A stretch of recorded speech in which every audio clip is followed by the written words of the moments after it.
तो hello friends, कैसे हैं आप लोग। तो जैसे कि आपको पता है कि हम लोग इंटेलेक्चुअल प्रॉपर्टी एंड कॉपीराइट जो सब्जेक्ट है इसको डिस्कस कर रहे हैं और आज हमारा दूसरा चैप्टर डिस्कस होने वाला है। तो हमने पहले चैप्टर को बहुत अच्छी तरीके से डिस्कस किया है। अगर आपने नहीं देखा है तो जरूर देख लीजिएगा। प्लेलिस्ट का लिंक आपको नीचे मिल रहा होगा, आप वहां पे क्लिक करके उनको देख सकते हैं। तो आइए इनको स्टार्ट करते हैं। यूनिट नंबर सेकंड का पहला टॉपिक आपका है मीनिंग ऑफ कॉपीराइट, यानी कॉपीराइट का मतलब क्या होता है। तो कह रहा है copyright is a legal right given to creator of original work, यानी कॉपीराइट एक प्रकार का लीगल राइट होता है जो कि क्रिएटर के द्वारा दिए जाते हैं ओरिजिनल वर्क के लिए। जैसे मान लीजिए मैं क्रिएटर हूं तो मेरे पास एक राइट है कि मैं अगर मेरा कोई कंटेंट दूसरा कोई बंदा यूज कर रहा है तो मैं उस पे कॉपीराइट क्लेम कर सकता हूं। अगर मैंने उसको अथॉरिटी दे दी कि वो यूज कर सकता है तो कोई दिक्कत नहीं, लेकिन अगर नहीं दी है और उसके बावजूद भी वो चीजों को यूज कर रहा है या फिर मेरे नोट्स वगैरह को कहीं इधर उधर सेल कर रहा है तो मेरे पास एक अथॉरिटी है कि मैं उन चीजों को कॉपीराइट क्लेम के तौर पे कंप्लेन कर सकता हूँ। ठीक है, तो ये चीजें होती हैं। ये प्रोटेक्ट करता है किसी बुक्स को, म्यूजिक को, फिल्म्स को, जैसे मैंने बता ही दिया। सॉफ्टवेयर को, कोई पेंटिंग हो गया, कोई फोटोग्राफ हो गया, उनको प्रोटेक्ट करने का काम करता है। It gives executive or exclusive right to use, reproduce and distribute the work, यानी ये क्या करता है, राइट को यूज करने में मदद करता है, यानी दिया जाता है राइट को जिससे कि कोई बंदा कोई चीज को यूज कर सकता है, उसको रिप्रोड्यूस कर सकता है या फिर उसको डिस्ट्रीब्यूट कर सकता है। अगर हम राइट देते हैं तब, नहीं देते हैं तो कोई नहीं कर सकता। ठीक है। हिस्टोरिकल डेवलपमेंट ऑफ कॉपीराइट की बात करें तो ये आपका ओरिजिनेट होता है हुआ किसके अंदर, इंग्लैंड के अंदर, in the saturated in of 1710 के अंदर। एंड ये पहला लॉ था जो प्रोटेक्ट करता था ऑथर्स के राइट को। ठीक है। Later expand globally through the international agreement, यानी इसको इंटरनेशनल एग्रीमेंट के थ्रू क्या किया गया, एक्सपांड किया गया। ठीक है। अगला हमारा है सब्जेक्ट मैटर ऑफ कॉपीराइट। ये वर्क करता है प्रोटेक्ट करने के लिए किनके भाई, लेबर जो आपके लिटर लिटरेरी वर्ड्स हैं, वर्क्स हैं, जैसे कि बुक्स, आर्टिकल्स लिखना, उनको प्रोटेक्ट करता है। आर्टिस्टिक वर्ड्स जैसे पेंटिंग एंड ड्राइंग को ये प्रोटेक्ट करता है। म्यूजिकल वर्क को, सिनेमाटोग्राफ फिल्म्स को या फिर कंप्यूटर प्रोग्राम्स को, इन चीजों को प्रोटेक्ट करने का काम करता है। अगला हमारा आता है ऑनरशिप ऑफ कॉपीराइट। तो यहाँ पे यूजर केवल यूज होते हैं, यानी ऑनर केवल यूज होती है। यूजुअली क्या करते हैं, ऑथर एंड क्रिएट होते हैं, क्रिएटर होते हैं वर्क के। एक्सपेक्टेशन एक्सेप्शंस की बात करें, कुछ अपवाद में चीजें होती हैं।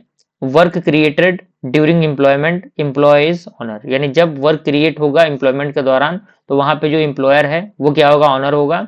कमीशन वर्क तो कमिश्नर में ऑन। ठीक है, तो यहाँ पे वो क्या होगा, ऑनर होगा। ठीक है।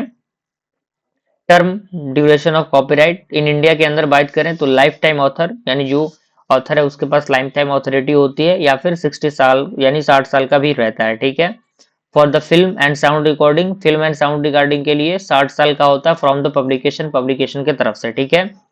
अगला हमारा आता है राइट ऑफ ऑनर्स। तो इकोनॉमिक राइट्स की बात करें तो allow the owner to earn money, right to reproduce, right to distribute, right to perform, right to adapt and translate, यानी चीजों को इस तरीके से करके अर्न कर सकता है मनी को। ठीक है। मोरल राइट की बात करें तो ये प्रोटेक्ट करता है पर्सनल कनेक्शन को ऑफ द ऑथर, जैसे कि राइट ऑफ ऑथरशिप, क्रेडिट, यानी क्रेडिट दे के हम चीजों को, जैसे मान लीजिए कोई किसी का कोई वीडियो हम यूज कर रहे हैं तो हमने लिख दिया नीचे डिस्क्रिप्शन में कि हम इस बंदे का वीडियो यूज कर रहे हैं, फिर किसी का म्यूजिक हम यूज कर रहे हैं तो हमने उस म्यूजिक को लिख दिया, उसका सिंगर जो भी उनके कह सकते हैं कि क्रिएटर है, राइटर है, उनके नाम को लिख दिया। तो इस तरीके से हम चीजों को कर सकते हैं। ठीक है। Right of integrity. उसके बाद आपका आता है असाइनमेंट एंड लाइसेंस। तो असाइनमेंट की बात करें तो ये ट्रांसफर करता है ऑनरशिप के राइट्स को, एंड ये परमानेंटली और टेम्पररी हो सकते हैं। लाइसेंस ये परमिशन होता है यूज टू यूज वर्क, यानी इसको वर्क में लाने के लिए एक लाइसेंस प्रोवाइड किया जाता है। ठीक है नहीं। And ownership remain with the author. ठीक है। अगला हमारा आता है इनफ्रिंजमेंट ऑफ कॉपीराइट। ये आपके अनऑथराइज्ड यूज होता है कॉपीराइट वर्क का, जैसे example copying the book without permission, यानी किसी के बुक को बिना परमिशन के कॉपी करना, प्राइट करना मूवीज को, सॉफ्टवेयर को। ठीक है, तो ये चीजें इसके अंदर आती हैं। अगला हमारा आता है एक्सेप्शन टू इनफ्रिंजमेंट। तो ये नॉन होता है as a fair use and fair dealing, and ये अलाउ करता है यूज करने के लिए एजुकेशन को, रिसर्च को, क्रिटिसिज्म को एंड न्यूज रिपोर्टिंग को। ठीक है। अगला हमारा आता है रेमिडाइज फॉर इन्फ्रिंजमेंट। तो यहाँ पे सिविल रेमिडाइज आता है। तो ये आपका इंजेक्शन होता है जो स्टॉप करता है यूज को। डैमेजेस जो कंपेंसेशन होते हैं यहाँ पे होते हैं। क्रिमिनल रेमिडाइज की बात करें तो फाइन एंड इम्पोजमेंट जो है वो यहाँ पे लगता है अगर आप किसी चीज को यूज कर रहे हैं तो। एडमिनिस्ट्रेटिव रेमिडाइज की बात करें तो ये scissor of the paired goods and action by the authorities, यानी अथॉरिटीज के अगेंस्ट जो है एक्शन ली की जा सकती है अथॉरिटीज के द्वारा। रजिस्ट्रेशन प्रोसीजर की बात करें, कैसे रजिस्ट्रेशन होगा इसका, यहाँ पे कह रहा है कि register is not compulsory but beneficial, यानी रजिस्ट्रेशन जो है वो कंपलसरी नहीं है लेकिन फायदेमंद भी है। ठीक है।